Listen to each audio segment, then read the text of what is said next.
मैया पार्वती भी बैठ गए। अमर कथा जी भागवत प्रारंभ किया तो भागवत का महात्म का वर्णन किया। फिर इसका प्रथम स्कंद, द्वितीय स्कंद, तृतीय स्कंद, चतुर्थ, पंचम, षष्टम, सप्तम, अष्टम, नवम और दसम स्कंद में जैसी कथा पहुंची है भोले बाबा की, तो दसवें स्कंद में भगवान की बाल लीलाओं का वर्णन किया है व्यास जी ने 90 अध्याय में विस्तार से वर्णन किया भगवान की बाल लीलाओं को। तो जैसे ही बाल लीलाओं को सुना, आज मैया पार्वती मगन हो जाती है, भाव में भक्ति में डूब जाती है, क्योंकि वृंदावन की जो कथा आती है उसमें भक्ति में डूब जाता है। कैसा भी व्यक्ति नास्तिक होगा वो भी उसमें नाचने लगता है, उसका हृदय भी गदगद हो जाता है, भाव से भर जाता है। 10वें स्कंद में जैसे ही गोपी उद्धव संवाद में प्रसंग पहुंचा, मैया पार्वती तो भक्ति भाव में डूब गई, समाधि लग गई, उनका तो ओंकार बंद हो गया।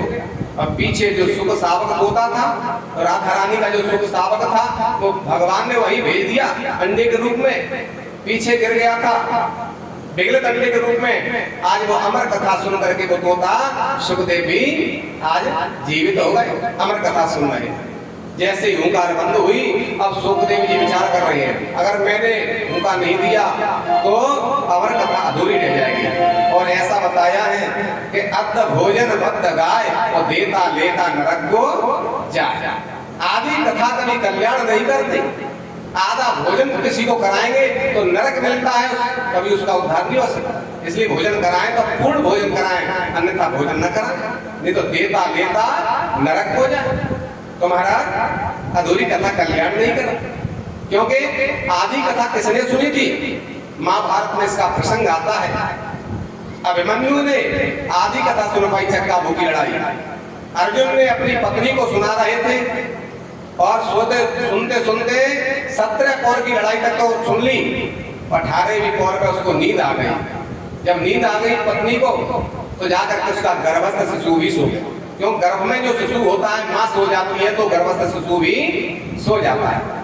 तो अभिमन्यु ने 17 पौर की लड़ाई तो सुन ली, लेकिन 18वीं पौर पे योद्धा कहां से आते हैं, कैसे युद्ध होता है, ये नहीं सुन पाया था। इसलिए अभिमन्यु की मृत्यु 18वीं पौर पे हो गई। तो इसलिए सुख सावक विचार कर रहे हैं, अभिमन्यु ने आदि कथा सुनी तो उसको मरना पड़ा महाभारत के युद्ध में, तो मेरी भी अधूरी कथा रह जाएगी तो मेरा कल्याण नहीं होगा। क्योंकि भैया पार्वती को नींद आ गई, समाधि लग गई, भक्ति भाव में डूब गई, तो इसलिए तोता हुंकारी देने लगा। जैसे हुंकारी दे रहा, आज हुंकारी देते हुए 10वें स्कंद पूर्ण किया, 11 स्कंद पूर्ण हुआ, 12 स्कंद जैसे पूरा हुआ तो भोले बाबा ने अमर कथा पूरी हुई, जयकारा लगाया, बोलिए वृंदावन बिहारी, बोलिए सद्गुरुदेव भगवान की। जैसे जयकारा लगाया, आज भैया की नींद खुल गई।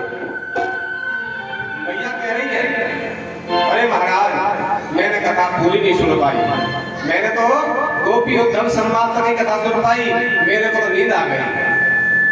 भोले बाबा कह रहे हैं, तो हुंकारी तो कौन दे रहा था? 10वें स्कंद पूरा हो गया, 11 12 हो गया। जब मुड़ करके देखा तो तोता हुंकारी दे रहा था। आज जैसे ही मुड़ करके देखा, घुमा के पड़ गए सोता और हुंकारा दे रहा था। कथा सुनावे पार्वती को शिव शंकर भगवान, सुनते सुनते अमर कथा को बंद हो गए कान,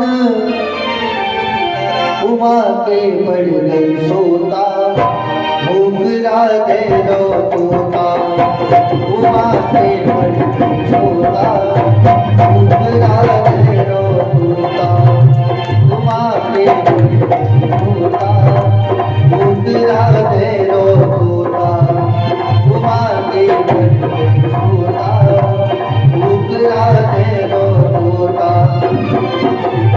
कथा सुनावे पार्वती को भगवान, कथा सुनावे पार्वती को सुंदर भगवान, सुनते सुनते अमर कथा को बंद हो गए कान, उमा के पड़ गई सोता, ऊपरा दे रो तोता, उमा के पड़ गई सोता, ऊपरा दे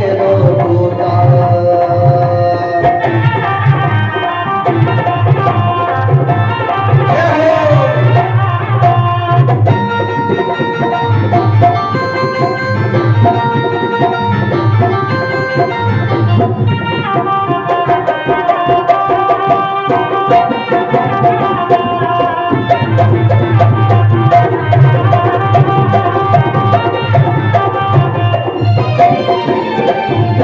भोले बाबा ने मैया को कथा सुनाई, जब भोले बाबा ने मैया को कथा सुनाई, सुनते सुनते अमर कथा माँ को दिया आई, सुनते सुनते अमर कथा मैया को दिया आई।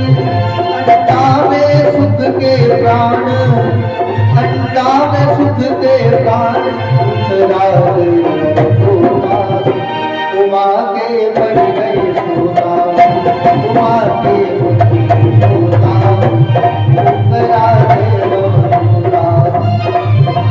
कथा सुना पार्वती को शंकर भगवान, सुनते सुनते अमर कथा को बंद हो गए कान, उमा के उतरा गए सोना, उमा के पड़ गए सोना उतरा गए सोना। आज भोले बाबा ने देखा तो आज तोता हुंकार दे रहा था। भोले बाबा को क्रोध आ गया। भोले बाबा को क्रोध क्यों आया? क्योंकि कथा तो कोई भी सुन सकता है, कथा सुनने के तो सब अधिकारी है। फिर भोले बाबा को क्रोध क्यों आया? तो कथा का भी नियम होता है। जब कथा होती है तो कथा मंच के पीछे बैठ के कथा नहीं सुनना चाहिए, वक्ता से ऊंचे बैठ के कथा नहीं सुनना चाहिए, नहीं तो कथा सुनने का पाप लग जाता है, पुण्य नहीं मिलता। महाराज किसी को मिला है तो बता रहे हैं, महाभारत में इसका प्रसंग मिलता है। जब अर्जुन के लिए अर्जुन ने कहा महाराज मुझे किससे युद्ध करना है मुझे बताइए, तो दोनों सेनाओं के मध्य में भगवान अर्जुन के रथ को ले गए और मध्य में रथ खड़ा कर दिया। कौरव और पांडव दोनों सेना खड़ी थी। अर्जुन ने देखा कौरवों को तो उस कौरव की सेना में सबसे पहले महारथी बने हुए आज भीष्म पितामह को देखा। वो मंत्री थे, सेना नायक थे, सबसे पहले उनको देखा। उसके बाद गुरु खड़े थे, कृपाचार्य, द्रोणाचार्य। अर्जुन कहता है महाराज इनको मारना है। भगवान कहते हैं हाँ, युद्ध के मैदान में छतरी के सामने कोई भी आ जाए, ये छतरी का धर्म है। युद्ध के मैदान में कोई सामने आ जाए उसको युद्ध करना चाहिए, ये धर्म है। अर्जुन कहता है महाराज मुझे ऐसा धर्म नहीं चाहिए। कहले क्यों? कि जिन भीष्म पितामह ने मुझे अपनी गोदी में बैठा कर अपने हाथ से मुझे भोजन कराया है, भीष्म पितामह ने उंगली पकड़ के मुझे चलना सिखाया है, अगर इस छोटे से राज्य के लिए मुझे अपने भीष्म पितामह को मारना पड़े तो ऐसा राज्य हमें नहीं चाहिए। ये गद्दी के लिए तो युद्ध हो रहा है, गद्दी पे हम बैठेंगे, राज्य लेंगे, तो इसलिए महाराज हमें ये युद्ध नहीं करना है। भीष्म पितामह को नहीं मार सकते, क्योंकि जिन्होंने हमको अपने हाथ से भोजन कराया है, उंगली पकड़ के चलना सिखाया है, आज हम समर्थ हो गए तो क्या उनको ही मारेंगे? ये हमारा धर्म नहीं है। जिन गुरु ने हमको ज्ञान दिया है, धनुर्विद्या हमको सिखाई है, बाण चलाना सिखाया है, अगर हम समर्थ हो गए तो हमारा ये धर्म नहीं है कि हम गुरु पे ही प्रहार करें। ये हमारा धर्म नहीं है। जिस गुरु ने हमको समर्थ बनाया है अब उन पे प्रहार करना पड़े, ये हमारा धर्म नहीं है। मैं युद्ध नहीं करूंगा। अर्जुन ने अपना गांडीव रथ में रख दिया, मैं युद्ध नहीं करूंगा। महाभारत में चाहे मुझे पराजय स्वीकार हो, मांग कर खा लेंगे, भिक्षाटन कर लेंगे, लेकिन हम युद्ध नहीं करेंगे। भगवान कहते हैं अर्जुन तू ये सोच रहा है कि मैं भीष्म पितामह को मारूंगा, द्रोणाचार्य को मारूंगा, कृपाचार्य को मारूंगा? तुम कौन होते हो मारने वाले? तुम मारने वाले नहीं हो। ये तुम्हारा धर्म है, तुम अपना कर्म कर रहे हो।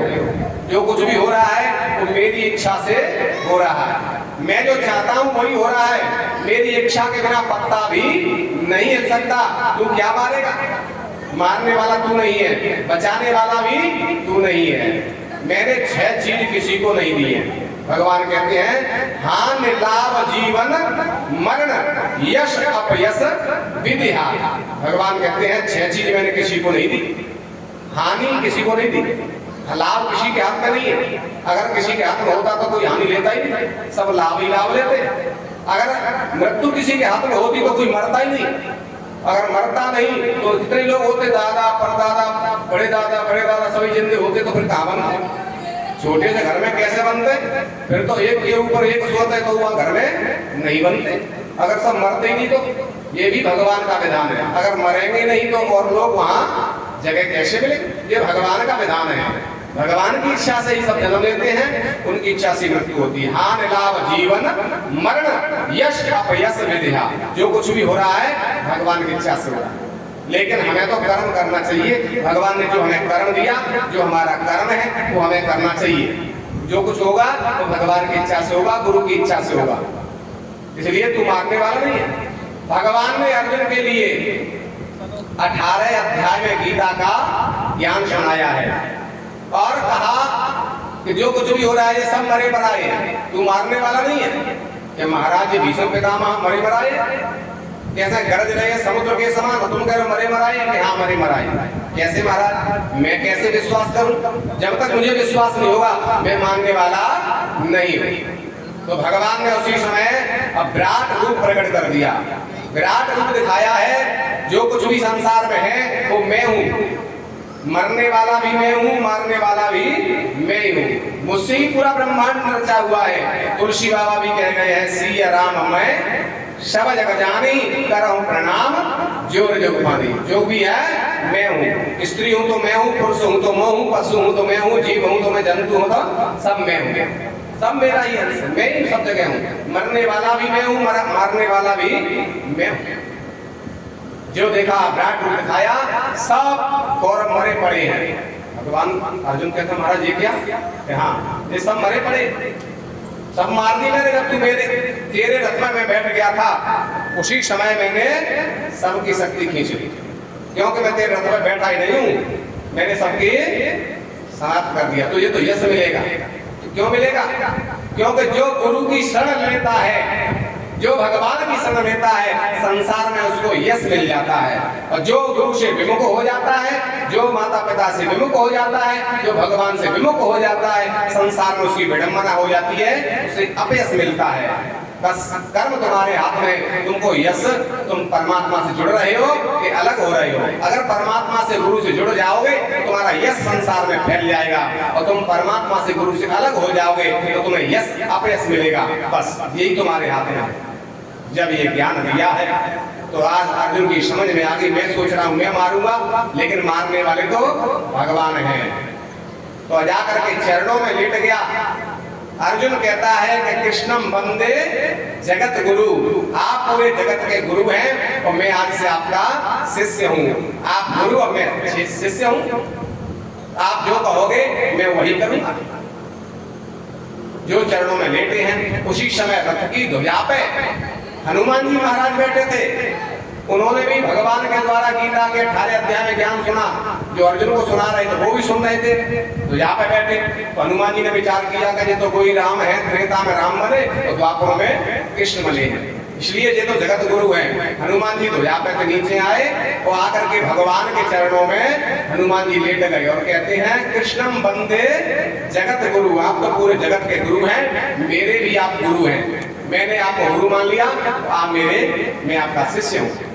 भगवान कहते हैं हनुमान जी, शिष्य वो होता है जो किसी से ज्ञान लेता है। ज्ञान देने वाला गुरु, ज्ञान लेने वाला शिष्य होता है। मैंने तुम्हें कब ज्ञान दिया? हनुमान जी कहते जब तुम अर्जुन को ज्ञान दे रहे थे गीता का, रथ में बैठे तो मैं तो यहाँ पे बैठे तुम्हारा ज्ञान मैं भी सुन रहा था।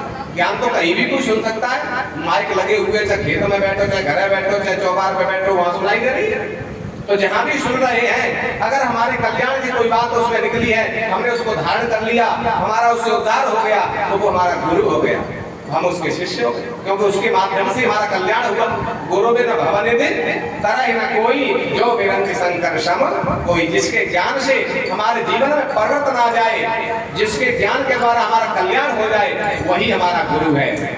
ब्रह्म शब्द ही ब्रह्म है, और जिसके शब्द समझ में आ गए उसी का उद्धार हो जाता। शब्द ब्रह्म है।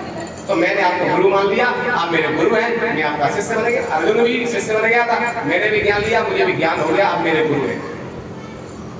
भगवान कहते हैं गुरु जो खड़े हैं रथ में और चेला बैठा मूल पे, ऐसे कोई संस्कार होते हैं? शिष्य को तो चरणों में बैठना चाहिए, गुरु को ऊंचा बैठना चाहिए, ये संस्कार है। और तुम गुरु तो नीचे खड़े हैं और तुम मूल पे बैठ के कथा सुन रहे हो, इसलिए तुम्हें कथा का पुण्य नहीं मिलेगा, इस ज्ञान का फल नहीं मिलेगा, तुम्हें पाप लगेगा। हनुमान जी कहे महाराज देखो, पहली बात तो ये है कि जाति के हम बंदर हैं, और बंदर कभी जमीन पे तो बैठता ही नहीं है, बंदर तो हमेशा डार पे घूमता है। तो पहली तो जाति का स्वभाव, और दूसरी बात अबोध है। जो अज्ञान होती है, जिनको ज्ञान नहीं होता है तो उसे पाप नहीं लगता, अबोध के लिए पाप नहीं लगता।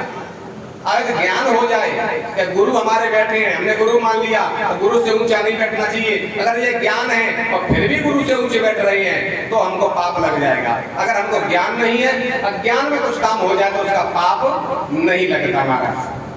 भगवान कहते हैं बात तो हनुमान जी तुम सही कह रहे हो, क्योंकि ज्ञान नाम अग्रगण्यम, ज्ञानियों में तो बहुत ही आगे है। तो महाराज तुमको पाप तो लगेगा, तो महाराज गलती में पाप लग गया उसका तो क्षमा भी हो जाता है। गलती से अगर कोई पाप बन भी जाए तो वो क्षमा हो जाता है। हाँ ये तो बात है। भगवान कहते हैं क्षमा तो हो जाएगा। कैसे होगा कि जब गीता का ज्ञान जो मैंने दिया उसके ऊपर तुम भाष्य लिखो तो तुम्हारा पाप भस्म हो जाएगा। तो गीता पे ज्ञान भाष्य लिखा है, तो कपि गीता के नाम से विख्यात हुई है। हनुमान जी का पाप छिड़ हुआ उससे, तो वहां प्रमाण मिलता है कि हनुमान जी को भी पाप लग गया था। तो इसलिए भोले बाबा को क्रोध आया कि वक्ता के पीछे बैठ के, तो वक्ता से ऊंचे बैठ के कथा सुनते हैं तो पाप लग जाता है। हनुमान जी जैसे को पाप लग सकता है तो साधारण को पाप क्यों नहीं लगेगा? इसलिए भोले बाबा को क्रोध आ गया और तोता के ऊपर प्रलयकालीन त्रिशूल उठाया।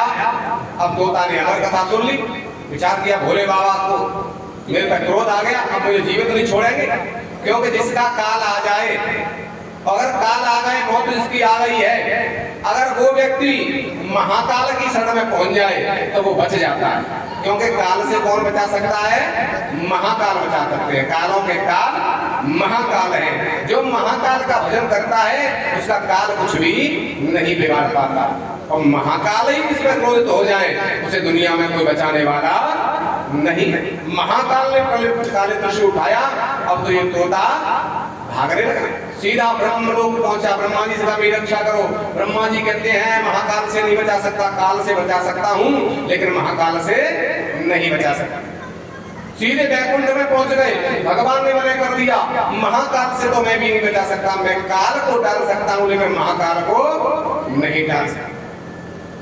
अब तो विचार किया, ब्रह्मा ने मना कर दिया, विष्णु ने मना कर दिया, अब किसकी शरण में जाए? जय तीन देवता बड़े हैं, ब्रह्मा विष्णु महेश तीन देवता बड़े हैं, अब किसकी शरण में जाए? अब तो विचार किया, अब तो बचने वाला नहीं हूँ। जैसे ही वैकुंठ से आ रहे थे, बद्रीनाथ में होकर के आ रहे थे सुख शावक, इधर व्यास जी की पत्नी मासिक धर्म से स्नान करके और अपने केस सुखा रही थी, तब तक इनको जमाई आ गई। जो जमाई आई तो मुंह खुला तो सुख शावक इसी गुफा में प्रवेश कर गया। बस इसी गुफा में भी रक्षा होगी, अन्यथा महाकाल से मैं बचने वाला नहीं। अब तो जाकर के पिंगला देवी व्यास की पत्नी के उदर में प्रवेश कर गए सुख शावक। अब भोले बाबा खड़े रह गए, महाकाल भी खड़ा रह गए, क्योंकि अबला पे हाथ नहीं उठाना चाहिए, ये शास्त्र का नियम है। जो अपनी पत्नी पे हाथ उठाता है, पिटाई करता है, उसके घर में कभी लक्ष्मी नहीं आ सकती, उसके घर में कभी देवता निवास नहीं करते। शास्त्रों में ऐसा बताया है कि यत्र नारी पूज्यन्ते तत्र रमन्त देवता। जिस घर में स्त्री का सम्मान होता है, जिस घर में स्त्री प्रसन्न रहती है, उस घर में सभी देवता निवास करते हैं, लक्ष्मी का वास होता है। और जिस घर में स्त्री के आंसू गिरते हैं, उस घर को सभी देवता छोड़ के चले जाते हैं। क्योंकि महाकाल भी स्त्री पर त्रिशूल नहीं उठा रही है, महाकाल होकर के भी खड़े रह गए। अबला पे हथियार नहीं उठाना चाहिए, स्त्री पे कभी हाथ नहीं उठाना चाहिए, उसका सम्मान करना चाहिए। जिस घर में स्त्री का सम्मान होता है तो वहाँ सभी देवता निवास करते हैं, उस घर को लक्ष्मी छोड़ के कभी नहीं जाती है, उस घर में लक्ष्मी का वास हो जाता है। तो महाराज आज भोले बाबा खड़े रह गए दरवाजे पे। अब तो व्यास जी आ रहे थे संध्या वंदन करके, जैसे ही लौट करके आए सरस्वती के तट पर संध्या वंदन करने गए। जैसे ही लौट के आए तो देवों के देव महादेव खड़े थे दरवाजे पे। आज तो व्यास जी गदगद हो गए, क्योंकि शास्त्रों में ऐसा बताया है कि हमारे घर में बिगर बुलाए संत के चरण पड़ जाएं, ब्राह्मण के चरण पड़ जाएं, गुरु के चरण पड़ जाएं, तो समझ लो उस घर में कोई मंगल होने वाला है, अमंगल का नाश होने वाला है। तुलसी बाबा कहते हैं कि सेवक सदन स्वामी आगमनु और मंगल कर्ण अमंगल गमनु। सेवक के द्वार पे स्वामी आ जाए, शिष्य के द्वार पे गुरु आ जाए, समझ लो निश्चित ही इस घर में कोई मंगल होने वाला है और कोई अमंगल का नाश होने वाला है, बिगर बुलाए। तो आज तो देवों के देव महादेव आ गए, गदगद हो गए। व्यास जी ने चरणों में प्रणाम किया महादेव के, कहिए मैं आपकी क्या सेवा करूं? आपके चरण मेरी कुटिया पे पड़े, ये मेरी कुटिया तो धन्य हो गई, मेरा ये कुटिया धन्य हो गई, ये तो देव बन गए, धाम बन गए। तो महाराज भोले बाबा तो क्रोध में थे, कहने लगे रे व्यास तेरे घर में मेरा चोर घुस गया, उसे निकाल लो। भैया भोले बाबा का क्या चुराया? तुम्हारी चोरी करिए क्या? चोर है कि नहीं? चोर नहीं है, डाकू है। व्यास जी कह रहे अभी चोर कह रहे हो, डाकू कहने लगे। चोर में डाकू में तो बहुत अंतर होता है। चोर उसे कहते हैं जो एक घर में से चोरी कर ले जाए, चोर कहते हैं। और डाकू किसे कहते हैं? पुराने जमाने में डाकू होते थे, पूरे गांव में ये लूट ले जाते, उसको डाकू कहते थे। तो महाराज अभी तो चोर बता रहे हो, डाकू कहने लगे, ऐसा क्या डाका डाला तुम्हारा? भोले बाबा कहते उसने मेरी अमर कथा चुराई है, इसलिए मैं उसको आज महाकाल के प्रलय काल त्रिशूल से समाप्त करूंगा अपने त्रिशूल से। सोई आज व्यास जी हंसने लगे, कहले वास्तव में तुम वास्तव में भोले हो, तभी तुम्हारा नाम देवताओं ने भोले रख दिया। कहले क्यों? तुम हंस रहे हो? हाँ सच्ची हंस रहा हूँ। व्यास जी कह रहे सच्ची हंस रहा हूँ। क्यों हंस रहा हूँ? क्योंकि ये बताओ तुम मारने किसे आए हो? कि जिसने मेरी अमर कथा चुराई उसको मारूंगा। तो महाराज जी बताओ कि अमर कथा को फल क्या होता है? भोले बाबा कह रहा जो अमर कथा सुन लेता है वो अमर हो जाता है। तो व्यास जी कह रहे महाराज तभी तो हमें सी आ गई कि देवों के देव महादेव से अमर कथा सुनी हो, ऐसे समर्थ गुरु से जिसने ज्ञान लिया हो, अमर कथा सुनी हो, क्या वो मर सकता है? तुम्हारे मुंह से जिसने अमर कथा सुन ली वो कैसे मरेगा महाराज? सोई भोले बाबा का क्रोध एकदम शांत हो गया, क्योंकि अब क्रोध आता है तो बुद्धि काम नहीं करती, विवेक शून्य हो जाता है। पता नहीं क्रोध आने पर हम जब किसको क्या क्या बोल देते हैं, और जब क्रोध ठंडा हो जाए तो कहते हैं हमें ऐसा नहीं कहना चाहिए, तो बहुत उल्टा सीधा कह दिया महाराज क्षमा करते हो, क्रोध आयो का समझ होते ऐसा उल्टे सीधे कह दिया। तो क्रोध में विवेक शून्य हो जाता है, बुद्धि काम नहीं करती। भोले बाबा को क्रोध आया तो विवेक शून्य हो गया। जब व्यास जी से सत्संग प्राप्त हुआ, यथार्थ का पता चला, तो क्रोध उनका शांत हो गया। व्यास जी कहते हैं अरे सुखदेव जी तेरे गर्भ में सुखदेव आ गए, मैं तुम्हें आशीर्वाद देता हूँ व्यास कि जाओ मेरे आशीर्वाद से अब ये बालक बन करके तेरे गर्भ से जन्म लेगा। ये तोता है लेकिन ये बालक बन करके जन्म लेगा, और ऐसा बालक होगा जो कोई साधारण बालक नहीं होगा। मेरे मुख से अमर कथा सुनी है इसलिए अब ये अमर हो गया, अब ये मरने वाला नहीं है, इसलिए अजर अमर तेरे घर में बालक होगा। ऐसा दुनिया में नाम रोशन करने वाला होगा, साक्षात भगवान का ही अवतार होगा। जैसे आशीर्वाद दिया भोले बाबा ने, व्यास जी तो गदगद हो गए, क्योंकि विवाह हो गया था, तब कोई संतान नहीं हुई थी। तो भोले बाबा के चरण पड़े तो पहले ही समझ गए, सेवक सदन स्वामी आगमनु और मंगल करण दमन मंगल दमन। सेवक के द्वार पर स्वामी आ जाए, निश्चित ही मंगल होने वाले। आज भोले बाबा के चरण पड़े हैं तो मेरे घर में बालक भी होगा, और बालक भी ऐसा होगा कि अजर अमर होगा, अवतारी होगा, अपनी इच्छा से जन्म लेने वाला अवतारी होगा। भोले बाबा आशीर्वाद देके चले गए। अब तो सुखदेव भगवान ने जो अमर कथा सुनी है, माँ के गर्भ में बैठ गए, वो अमर कथा को मनन करने लगे। तो 1 साल है गई, 2 साल है गई, 3 साल है गई, और पूरे 12 वर्ष है गई, लेकिन वो जन्म ही नहीं ले रहे। व्यास जी कह रहे हैं कि बालक को आशीर्वाद दो भोले बाबा ने, लेकिन जन्म ही नहीं हो रहा। कहीं बेटा कब तक रहोगे, गर्भ से बाहर आ जाओ, तुम्हारी माता को कष्ट है। तो अंदर से आवाज आई, पिताजी मेरी माता जी को कोई कष्ट नहीं, आप पूछ लो। व्यास जी ने पूछा अपनी पत्नी से, क्यों तुम्हें गर्भ से कोई कष्ट है? उनकी पत्नी कहती है महाराज मुझे तो बताओ ना में गर्भ है कि ना है, मुझे कोई कष्ट नहीं है। व्यास जी कहते बेटा तेरी माँ को तो कष्ट नहीं है, लेकिन 12 वर्ष रह गए, कब तक गर्भ में रहोगे, एक दिन तो बाहर आना ही पड़ेगा। तो अंदर से आवाज आती पिताजी मैं बाहर नहीं आऊंगा। बोले क्यों? क्योंकि बाहर भगवान की संसार में माया जकड़ लेती है, और भगवान की माया इतनी जटिल है, इतनी कठिन है कि एक बार जकड़ ले किसी को फिर छोड़ने वाली नहीं है। जीव जब आता है वो निर्मल होता है, गर्भ में उसको ज्ञान होता है, लेकिन गर्भ से बाहर जैसे आता है तो भगवान की माया जकड़ लेती है। कैसे जकड़ लेती है?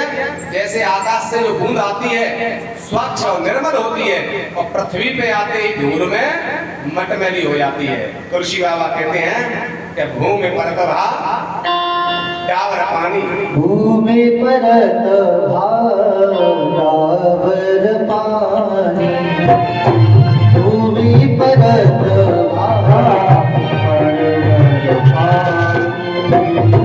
भूमि परत डावर पानी, भूमि परत डावर पानी, जीव मारे पटारी, जीव मारे पटारी।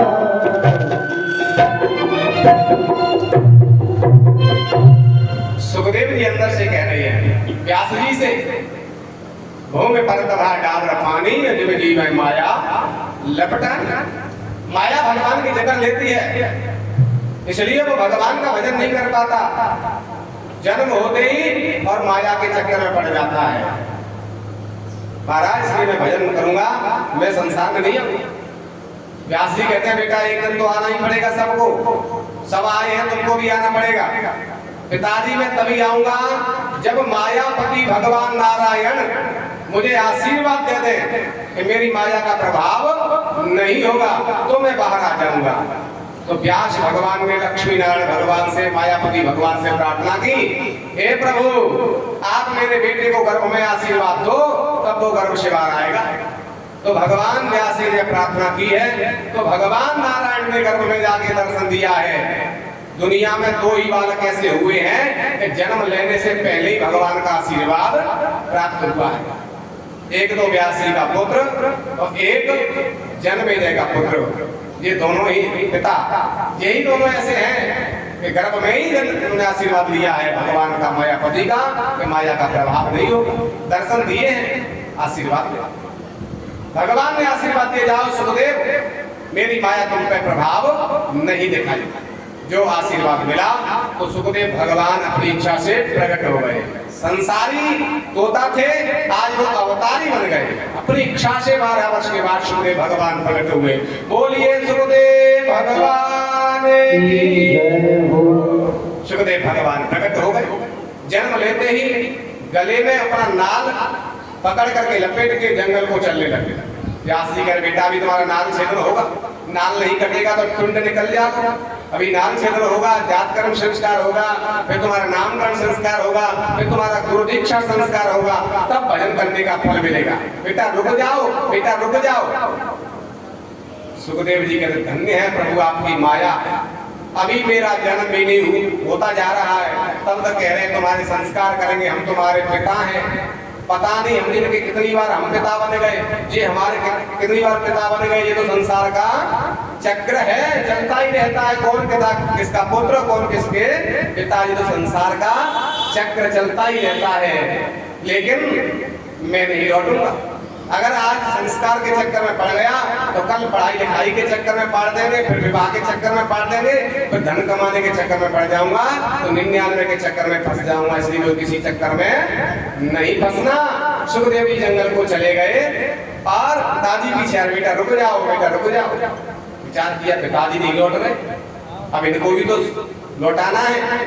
तो सुखदेव भगवान सभी वृक्षों में समा गए, सभी पहाड़ों में समा गए और वृक्ष बोल रही है, कह रहे हैं कहिए पिताजी मेरे पीछे क्यों आ रही है, क्या आदेश है मेरे लिए। यं प्रव्रजन्तमनुपेतमपेतकृत्यं द्वैपायनो विरह कातरयाजुहाव पुत्रेति तन्मयतया तरवो विनेदो तं सर्वभूतहृदयं मुनिमादतोष्मि। सुखदेव भगवान तम सर्वभूत हृदयम मुनिमानतोष्मि। सुखदेव भगवान वृक्षों में समा गए, पहाड़ों में समा गए, तम सर्वभूत हृदय सबके हृदय में समा गए और पहाड़ बोल रहे हैं। जो निर्जीव हैं वो पहाड़ बोल रहे हैं और वृक्ष जो निर्जीव हैं आज वो बोल रहे हैं, जो जड़ हैं वो भी बोल रही है। क्या कह रहे हैं, कहीं पिताजी क्या देश है। व्यास जी विचार करने लगे, मेरा बेटा सभी वृक्षों में समा गया, जो जड़ वृक्ष हैं वो बोल रहे हैं, पहाड़ जो जड़ है वो बोल रहे हैं। तो भगवान की वो कृपा है, जिस पे गुरु की कृपा हो जाए तो मूकम करोति वाचालम पंगुम लंघते गिरिम यत् कृपादं तन्मे परमानंद माधवम। मूक भी बोलने लगता है, वाचाल हो जाता है, सरस्वती से कंठ में विराजमान हो जाती है जिस पर गुरु कृपा हो जाए। हमारा भगवान की वो कृपा है जो चेतन को जड़ कराए और जड़ाए कराए चैतन्य अस समर्थ रघुनायका भजय जीवते धन्य। जो जड़ को भी चेतन करने वाले हैं ऐसे भगवान का भजन है, ऐसे भगवान का। तो यहाँ सुखदेव कोई साधारण मनुष्य नहीं है, क्योंकि संस्कार तो जीव के होते हैं। साधारण जो मनुष्य हैं उनके संस्कार कराए जाते हैं, लेकिन जो परमहंस होते हैं, आत्माराम जो होते हैं, वो संस्कार उनके नहीं होते, भगवान के संस्कार नहीं होते। महाराज ये तो साक्षात कोई अवतार है। व्यास जी वहां से लौट करके अपने बद्रीनाथ में व्यास आश्रम में लौट के आ जाते हैं। सुखदेव जी जंगल में गए और निराकार भगवान का भजन करने लगे, समाधि लगा के बैठ गए, निराकार का ध्यान कर रहे। अब तो व्यास जी विचार कर रहे हैं, मन खिन्न हो गया। एक बेटा हुआ भोले बाबा के कृपा से, वो भी बाबा जी बन के चला गया, आत्माराम होके चला गया। अब मन खिन्न है तो क्या करें। तो महाराज आज वो वेदों के, एक वेद के 4 वेद बना दिए। 4 वेदों के विचार किया, मनुष्य नहीं पढ़ पाएंगे, कलयुग आ रहा है, अर्थ का अनर्थ करेंगे। तो वेद में से पुराण बनाना प्रारंभ कर दिया, एक एक करके 17 पुराण बना दिए, लेकिन मन को शांति नहीं। खिन्न मन से बैठे हुए थे, तब तक उनके पास नारद जी आ गए और नारद जी कहते हैं कि पाराशर्य महाभाग भवता कस्यात्मन परितुष्यति शारीरम आत्मानशैव वः। नारद जी ने समझाया, बोले वृंदावन हरिलाल की। नारद जी ने समझाया, अरे व्यास जी आप हिंद मन से क्यों बैठे, क्या बात है। कहते हैं एक बेटा हुआ भोले बाबा के कृपा से, वो जन्म लेते ही भजन करने चला गया। मेरा मन खिन्न है, मैंने 17 प्राण बनाए हैं, लेकिन मेरे मन को शांति नहीं है। जब मेरा ही मन प्रसन्न नहीं है 17 प्राण बनाने से, तो और सुनने वाले का मन प्रसन्न कैसे होगा। क्योंकि जो कथा कहने वाले को रुचि नहीं आएगी तो सुनने वाले को रुचि नहीं आएगी।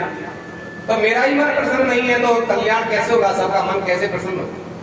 तब नारद जी ने बताया कि मैं भी एक दासी का बेटा था, मैंने भी संतों का आशीर्वाद लिया, मैं भी भजन करने जा रहा था, मेरी माँ ने रोक लिया था, मेरी माँ की सेवा मैंने की थी, सर्प ने डस लिया था और भगवान मैंने संस्कार किया, फिर भजन किया संतों के द्वारा। जो सत्संग हुआ 4 महीना उसका ज्ञान मैंने लिया, तो उसके द्वारा मुझे ज्ञान हुआ, मैंने भगवान के दर्शन भी कर लिए, लेकिन एक बार दर्शन हुए, दोबारा से नहीं हुए। तो मैंने बार-बार दर्शन किया तो आकाशवाणी हुई, नारद ये तो संतों की वाणी पूर्ण करने में दर्शन दिया है, लेकिन अब तुझे मेरे दर्शन नहीं होंगे। ये संसार के अंत कब होंगे, ये जीवन के बाद अगला जीवन मिलेगा तब तुझे दर्शन प्राप्त हो। तो नारद जी कहते हैं उस जीवन मेरा पूरा हुआ, प्रलय हुई, सब संसार में समा गए। और उसके बाद में जब दोबारा से सृष्टि हुई, एको हम होश्यामी, तो नारद जी कहते हैं मेरा जन्म ब्रह्मा के मन से हुआ 10 ऋषियों को ब्रह्मा जी ने उत्पन्न किया, तो 10वें तत्र नारद, 10वें मेरा जन्म हुआ है। आज जैसे कहा और मैं भगवान का भजन किया, भगवान मुझे प्रसन्न हो गए और देवदत्त नाम का वीणा मुझे दिया और मेरे से कहा जब भी तेरी इच्छा हो इस पर मेरा कीर्तन करेगा तो मैं तुझे दर्शन दे दूंगा। तो जब भी मेरी इच्छा होती है मैं भगवान का कीर्तन करता हूँ तो भगवान मेरे सामने प्रकट हो जाते हैं, क्योंकि भगवान ना तो मंदिर में है ना भगवान तीर्थों में है, तो भगवान कहाँ है? तो नारद जी कहते हैं मद भक्ता यत्र गायन्ति वो तत्र तिष्ठामि नारद। भगवान ने बताया है नारद जी को कि जहाँ मेरा भक्त कीर्तन करता है मैं वहीं प्रकट हो जाता हूँ।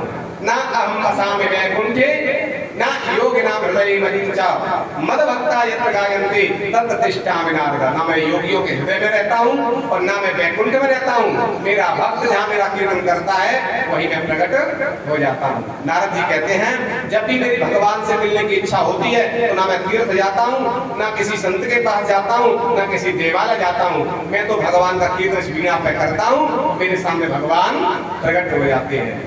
इसलिए मेरे मन को शांति मिलती है। जब तक भगवान के दर्शन नहीं होते तब तक जीव को शांति नहीं होती। कब होती है? हम कितना भी धन कमा लें लेकिन सब धन यही पड़ा रह जाएगा, साथ जाने वाला नहीं है। हम कितना भी जमीन जायदाद खरीद लें सब यही पड़ी रह जाएगी, कोई साथ नहीं जाएगी। कितने भी घोड़े पशु खरीद लें सब यही पड़ा रह जाएगा। तुम्हारा कुछ भी साथ नहीं जाता। तो महाराज क्या चाहता है कि भगवान का जो भजन किया है, कीर्तन किया है, सत्संग किया है, बस यही साथ जाए। धर्मान गोवक्षत जीवेगा, जो सत्संग किया है, सत्कर्म किया, बस यही साथ जाता है और कुछ जाता है। तो इसलिए मेरी जब भी इच्छा होती है भगवान से मिलने की तो मैं भगवान का कीर्तन करता हूँ। तुलसी बाबा भी कहते हैं कि जीव को शांति कब होती है? तो तुलसी बाबा कहते हैं सुखी मीन जहां नीर अगाधा और जिम हरि शरण नहीं गौ बाधा। जब तक भगवान का भजन नहीं करेंगे हमारे घर की बाधाएं दूर होने वाली नहीं है, तो हमारे मन को शांति मिलने वाली नहीं है। तो मैं तो इसका कीर्तन करता हूँ। तो नारद जी ऐसा ज्ञान दे करके व्यास जी को तब उन्होंने जाकर के कहा तुम भी भगवान की बाल लीलाओं का वर्णन करो, भगवान के यथार्थ का वर्णन करो, सत्य का वर्णन करोगे तो तुम्हें भी शांति प्राप्त हो जाएगी। सत्य का वर्णन करोगे, यथार्थ का वर्णन करोगे तो तुमको भी शांति मिलेगी और जो पुराण बनाओगे उसे सुनने वालों को भी शांति मिलेगी। ऐसा कहकर के नारद जी वीणा बजाते हरि गुण गाते हुए चलने लगे। श्रीमन नारायण नारायण नारायण श्रीमन नारायण नारायण नारायण श्री नारायण नारायण नारायण बद्री नारायण नारायण नारायण श्री नारायण नारायण नारायण बद्री नारायण नारायण नारायण राम नारायण नारायण नारायण राम नारायण नारायण नारायण कृष्ण नारायण नारायण नारायण कृष्ण नारायण नारायण नारायण गुरु नारायण नारायण नारायण गुरु नारायण नारायण नारायण भजन नारायण नारायण नारायण भजमन नारायण नारायण नारायण ओ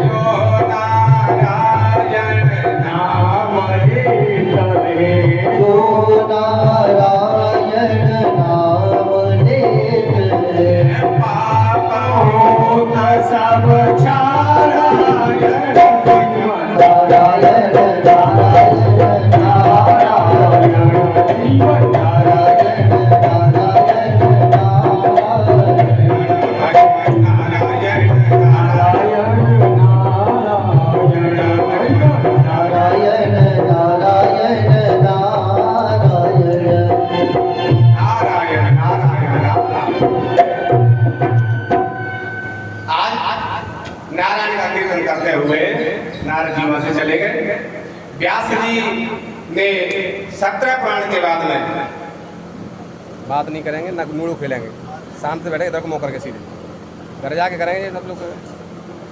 बोले वृंदावन बिहारी लाल की।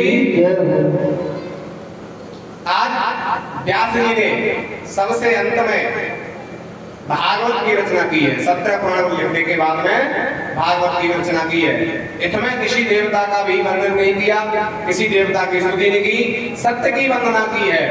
सत्यम परम धीमहि वंदना की स्तुति की है और विस्तार से भगवान की बाल लीलाओं का वर्णन किया है। सुंदर पुराण बनाया है। 18,000 श्लोक हैं, 335 अध्याय हैं, 12 स्कंद हैं। ऐसी सुंदर संहिता बना करके तैयार कर। अब विचार कर रहे हैं किसको पढ़ाएं, क्योंकि भागवत कहना एक अलग बात है। कैस्टों में सुन करके किताब पढ़ करके एक दूसरे की नकल करके भागवत तो कोई भी कह सकता है।